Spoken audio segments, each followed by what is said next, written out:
Assalamualaikum semuanya, selamat datang di channel Obrolan Fighter. Hamzah Chimaev seminggu yang lalu menegaskan dirinya sebagai salah satu fenomena terbesar dalam sejarah UFC. Kemenangan atas Dricus Du Plessis di UFC 319 bukan hanya sekedar perebutan sabuk, tetapi juga pernyataan dominasi mutlak. Ia berhasil mengontrol 21 menit dari 25 menit pertarungan, melakukan 12 kali takedown, mendaratkan lebih dari 500 pukulan, dan tidak pernah membiarkan lawannya punya ruang bernafas. Statistik itu bukan hanya angka, tapi cerminan betapa superiornya Chimaev di hampir semua aspek MMA. Setelah sabuk middleweight kini berada di pinggangnya, fokus publik langsung beralih pada satu pertanyaan: siapa yang bisa menghentikannya? Di tengah euforia, Chimaev menyebut satu nama yang langsung menggetarkan dunia MMA, yaitu Islam Makhachev. Lewat sebuah wawancara, Chimaev berkata bahwa jika ia ingin menjadi fighter nomor 1 pound for pound dengan cepat, maka satu-satunya cara adalah mengalahkan Islam Makhachev. Baginya, Islam Makhachev adalah kunci menuju status tak terbantahkan, karena Islam Makhachev saat ini sudah lama bercokol di puncak pound for pound dan menjadi simbol dominasi Dagestan setelah era Khabib Nurmagomedov. Ya, memang Islam Makhachev saat ini adalah di ranking 2 pound for pound. Itu pun karena sabuk kelas lightweight-nya dicopot. Kalau Islam juara lagi, yaitu di kelas welterweight, pasti menjadi ranking 1 pound for pound. Nah, ucapan itu bukan sekedar sesumbar. Hamzah Chimaev punya alasan kuat. Ia sadar bahwa UFC sekarang dikuasai fighter Dagestan, terutama Islam Makhachev yang sudah mempertahankan sabuk kelas lightweight berkali-kali.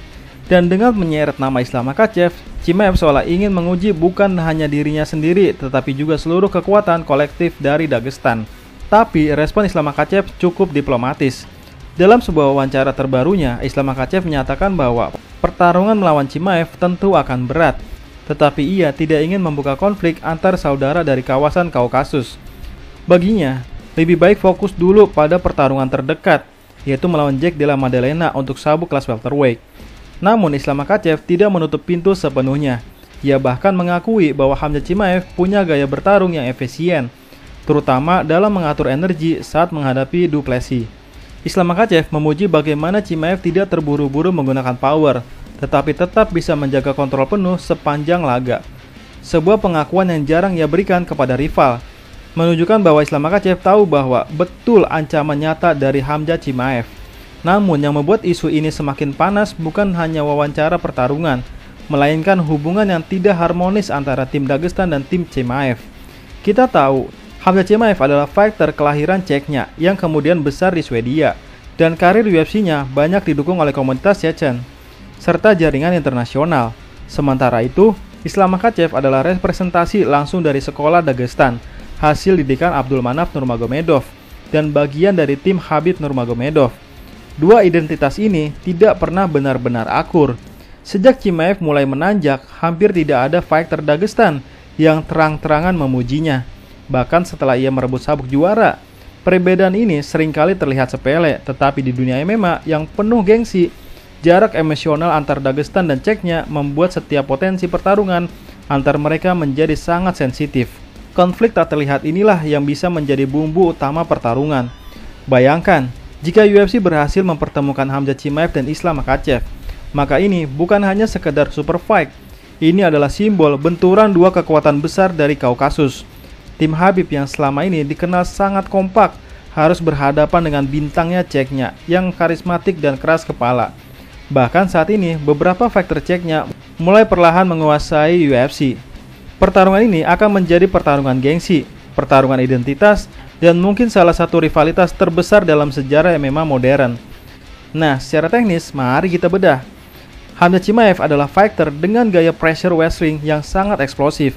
Dia selalu memaksa lawan mundur, mengunci clinch, dan menyeret mereka ke ground, di mana ia bisa menepuk kontrol dan ground and pound tanpa henti. Jadi ketika melawan Hamzah Chimaev, gue rasa seperti manusia melawan serigala yang langsung dimangsa begitu aja. Keunggulan Chimaev, hampir semua lawannya di UFC kewalahan dengan agresi sejak detik pertama.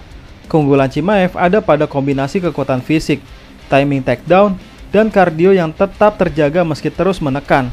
Tidak banyak fighter yang bisa menandingi intensitas itu. Sedangkan Islam Makhachev adalah fighter dengan DNA yang berbeda. Gaya sambonya sangat disiplin, tidak terburu-buru, sangat tenang sekali, dan penuh kalkulasi. Jika Chimaev seperti badai yang datang menerjang, maka Islam Makhachev adalah sungai yang mengikis lawan sedikit demi sedikit. Ia ahli dalam mengatur jarak, menguasai clinch, dan sangat sulit ditembus karena defense-nya sangat rapat. Satu hal yang membuat Makhachev spesial adalah kemampuan membaca lawan. Ia jarang sekali membuat kesalahan fatal, selalu menjaga tempo dan punya jiu-jitsu defensif yang luar biasa. Bahkan fighter top seperti Charles Oliveira pun tidak bisa menahan grappling Islam Makhachev. Pertanyaannya, apa yang akan terjadi jika mereka bertemu di kelas welterweight?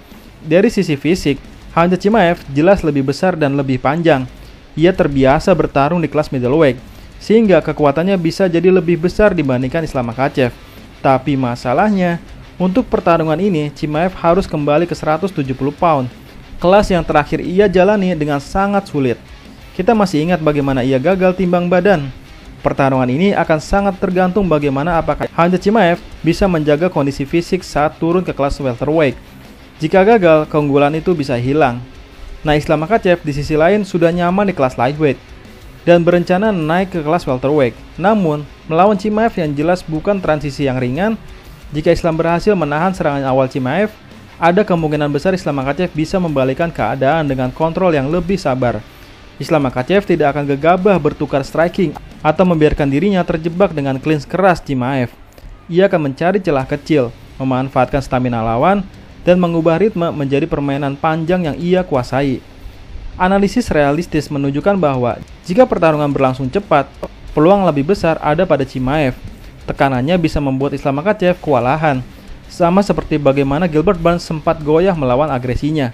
Namun jika pertarungan masuk ke ronde keempat atau 5, itu bisa masalah bagi Chimaev. Disitulah Islam Makhachev bisa mencuri kemenangan lewat submisi atau control ground. Tapi semua prediksi ini bisa jadi hanya angan-angan, karena kenyataannya ada banyak faktor yang membuat pertarungan ini hampir mustahil terjadi. Pertama, dari sisi divisi. Chimaev baru saja menjadi juara kelas middleweight, dan UFC pasti ingin dia bertahan di kelas itu untuk sementara waktu. Islam Makhachev sendiri masih harus menghadapi Jack Della Maddalena di kelas welterweight, dan kemungkinan akan kembali ke kelas lightweight. UFC jarang mempertemukan dua juara dominan dari kawasan yang sama tanpa alasan finansial yang sangat besar. Kedua, politik internal. Dana White mungkin tergoda untuk membuat super fight ini, tetapi resiko memecah dua komunitas besar dari Kaukasus bisa membuat UFC lebih berhati-hati. Mereka tidak ingin konflik identitas merubah menjadi isu sensitif yang merusak citra olahraga, yang awalnya hanya olahraga berubah menjadi perang saudara. Ketiga, faktor kesehatan. Chimaev pernah mengalami kesulitan serius dengan berat badan, bahkan hampir pensiun karena komplikasi akibat COVID-19. Jika ia dipaksa turun ke kelas welterweight, UFC mungkin tidak akan mengizinkan kecuali ada jaminan medis yang kuat. Keempat, ada banyak opsi lain yang lebih logis untuk masing-masing fighter. Islam bisa mempertahankan kelas welter untuk melawan siapapun. Islam bisa bertarung melawan Topuria, sementara Chimaev bisa membangun warisan di kelas middleweight. Jadi, walaupun fans mendambakan duel ini, jalan ke sana sangat panjang. Meski demikian, jika suatu hari nanti UFC berhasil membuat pertarungan ini terjadi, itu akan menjadi salah satu duel terbesar sepanjang masa. Tidak hanya pertarungan untuk menentukan siapa pound for pound terbaik, tetapi juga simbol pertarungan dua aliran besar MMA modern. Ceknya versus Dagestan, agresif versus kalkulasi, badai versus sungai. Dan siapapun yang menang akan dikenang sebagai legenda tak terbantahkan. Dan inilah yang membuat wacana ini begitu menarik. Chimaev adalah fenomena baru, brutal dan karismatik. Sedangkan Islam Makhachev adalah simbol stabilitas, kedisiplinan dan kecerdasan bertarung. Jika keduanya bertemu, dunia akan menyaksikan bukan hanya duel MMA, tetapi duel yang menyatukan drama politik, sejarah dan rivalitas personal. Bahkan jika tidak pernah terwujud, gagasan tentang Chimaev versus Islam sudah cukup untuk membakar imajinasi fans dan menegaskan satu hal, bahwa UFC kini punya dua monster dari Kaukasus, dan dunia bertanya-tanya siapa yang benar-benar tak terbendung. Bahkan dalam ranking pound for pound, 4 besarnya adalah semuanya dari Kaukasus. Dan kalau menurut teman-teman, apakah perlu gue bahas bahwa UFC kini dikuasai oleh fighter Eropa? Dan kalau menurut teman-teman, siapakah yang akan menang, Islam Makhachev atau Khamzat Chimaev? Silahkan tulis di kolom komentar ya. Sekian dan terima kasih.